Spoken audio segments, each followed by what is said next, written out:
Dans cette vidéo, nous allons voir comment utiliser certaines fonctionnalités avancées de la feuille concernant les frais généraux. Donc pour y accéder, on clique dessus, on arrive sur cette page et ces fonctionnalités avancées se trouvent dans ces onglets, donc en fonction des charges fixes ou si c'est d'une charge, c'est sur les charges variables qu'on souhaite travailler.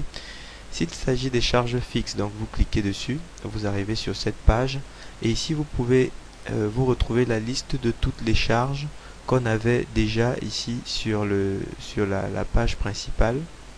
Donc je reclique sur charge fixe. Donc toutes les charges sont là. Vous voyez par exemple j'avais rajouté charge spéciale, on la retrouve ici. Si vous souhaitez rajouter une charge, il suffit de le saisir ici. Par exemple pour cet exemple, je vais mettre nouvelle charge et je clique sur ajouter. Vous la retrouvez là. Et si vous allez dans la feuille frais généraux, vous trouvez une nouvelle charge ici et je peux maintenant rajouter un montant et si je valide automatiquement c'est calculé, les calculs sont faits de façon automatique. L'autre fonctionnalité avancée qui concerne les frais généraux, c'est le réglage de la première échéance et de la périodicité. Je ne vais pas le développer ici parce que c'est c'est une fonctionnalité qui est liée avec la partie plan de trésorerie que vous voyez ici. Donc nous allons traiter ce point quand nous allons parler du plan de trésorerie.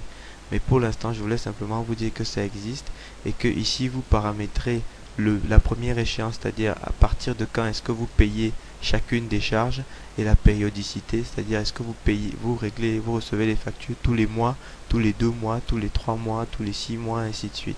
Parce que en fonction de ce que vous spécifiez ici, il y aura un impact sur la trésorerie, ce qui n'est pas une mince affaire parce que les 2 tiers des entreprises qui déposent le bilan dans les 2 premières années ont le dépôt de bilan provient de problèmes de trésorerie et non pas de problèmes de rentabilité.